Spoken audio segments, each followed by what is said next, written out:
ನಮಸ್ಕಾರ, good morning ಎಲ್ಲರಿಗೂ. ನೋಡುತ್ತಿರುವಂತಹ ಎಲ್ಲ ನನ್ನ ವೀಕ್ಷಕ ವೃಂದದವರಿಗೆ ನನ್ನ ನಮಸ್ಕಾರ. ಇವತ್ತು ನಾನು ಟ್ರೈನಲ್ಲಿ ಹೋಗ್ತಿದ್ದೇನೆ. ಟ್ರೈನಲ್ಲಿ ಹೋಗೋದು ವಿಶೇಷತೆ ಏನಂದರೆ, ಟ್ರೈನ್ ಒಳ್ಳೆಯದುಂಟಾ ಬಸ್ ಒಳ್ಳೆಯದುಂಟಾ ಅಂತ ನಿಮಗೆ ನಾನು ಮಾಹಿತಿ ಕೊಡಲಿಕ್ಕಿದ್ದೇನೆ. ಟ್ರೈನ್ ಹೇಗಿರ್ತದೆ ಕೆಲವರಿಗೆಲ್ಲ ಗೊತ್ತಿರೋದಿಲ್ಲ, ಕೆಲವರೆಲ್ಲ ಇಂತಹ ಒಂದು ವೀಡಿಯೋಸ್ ಮಾಡಿರೋದಿಲ್ಲ. ನಿಮಗೆ ನಾನು ಕಂಫರ್ಟೇಬಲ್ ಹೇಗಿರ್ತದೆ ಅಂತ ನಾನು ನಿಮಗೆ ಹೇಳ್ತೇನೆ. ಬಸ್ಸಲ್ಲಿ ಎಂತ ಆಗ್ತದಂದರೆ, ನಮಗೆ ಸೀಟ್ ಮಾತ್ರ ನಮಗೆ ಸಿಕ್ಕೋದು. ಈಗ ಫಾರ್ ಎಕ್ಸಾಂಪಲ್ ಬಸ್ಸಲ್ಲಿ ಎಂತ ಆಗ್ತದಂದರೆ, 3 ಸೀಟ್ ಇದ್ದರೆ ಒಬ್ಬರು ಕೂತ್ಕೊಳ್ತಾರೆ, ಇನ್ನೊಬ್ಬರು ಕೂತ್ಕೊಳ್ತಾರೆ, ಮತ್ತು ಬ್ಯಾಗನ್ನು ಇಟ್ಕೊಳ್ಳಿಕ್ಕಿರ್ತದೆ. ತುಂಬ ರಶ್ ಇರುವಾಗಂತೂ ಹೇಳೋದೇ ಬೇಡ, ನಿಲ್ಲಿಸ್ಕೊಂಡು ಹೋಗ್ತಾರೆ. ಆದರೆ ಇಲ್ಲಿ ನಮ್ಮ ಟ್ರೈನಲ್ಲಿ ಹೀಗಿರ್ತದ ಅಂತ ಕೆಲವರಿಗೆ ಡೌಟ್ ಇರ್ಬೋದು. ಅದು ಡೌಟನ್ನು ಇವತ್ತು ನಾನು ಕ್ಲಿಯರ್ ಮಾಡ್ತೇನೆ. ಬಂಟ್ವಾಳ BC ರೋಡ್ನವರಿಗೆ ಟ್ರೈನಲ್ಲಿ ಹೋಗೋದು ಏನು ಕಷ್ಟ ಏನು ಇಲ್ಲ. ಯಾಕಂದ್ರೆ ಟ್ರೈನಲ್ಲಿ ಹೋಗಿದರೆ ನಿಮಗೆ ಸ್ವಲ್ಪ ರಿಲ್ಯಾಕ್ಸ್ ಆದರೂ ಸಿಗ್ತದೆ. ಬಸ್ಸಲ್ಲಿ ಹಾಗಲ್ಲ, ಟ್ರಾಫಿಕ್ ಇರ್ತದೆ. ಮತ್ತು ಮತ್ತೊಂದು ಸತ್ಯ ನನಗೆ ಬಚ್ಚಿ ಹೋಯಿತು, ಸಾಕಾಯಿತು ನನಗೆ.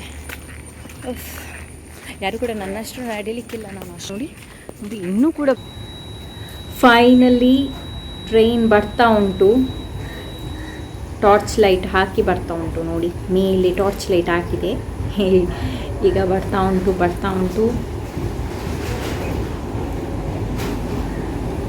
ಈಗ ನಾನು ಲಾಸ್ಟಿಗೆ ಹೋಗ್ತೇನೆ. ಲಾಸ್ಟಿಗೆ ಹೋಗಿ ಮತ್ತೆ ಅಲ್ಲಿ ರಿವ್ಯೂ ಮಾಡಿ ನಿಮಗೆ ತೋರಿಸ್ತೇನೆ. ಫೈನಲಿ ಬಂತು. ಈಗ ಹತ್ತುವ.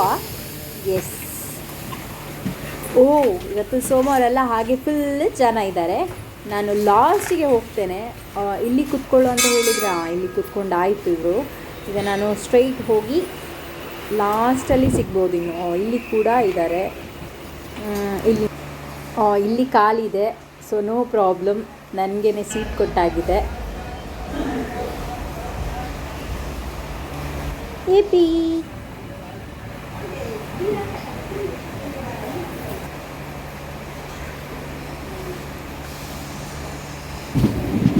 ಎಸ್. ಈಗ ನೀವು ನೋಡ್ಬೋದು, ಇಲ್ಲಿ ನೇಚರನ್ನು ನೋಡೋಕ್ಕೆ ಎಂಥ ಅದ್ಭುತ ದೃಶ್ಯ ನೀವು ನೋಡ್ಬೋದು ಟ್ರೈನಲ್ಲಿ ಬರುವಾಗ. ಈವನ್ ನಮ್ಮದು ಉಸಿರಾಡುವ ಗಾಳಿ ಕೂಡ ಪ್ಯೂರ್ ಇರ್ತದೆ. ಎಸ್, ಫೈನಲಿ ನಾವೀಗ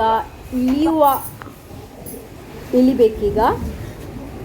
ಫೈನಲಿ ನಾವು ಮಂಗಳೂರು ಮುಟ್ಟಿದ್ದೇವೆ. ಆಯಿತು. ಎಸ್,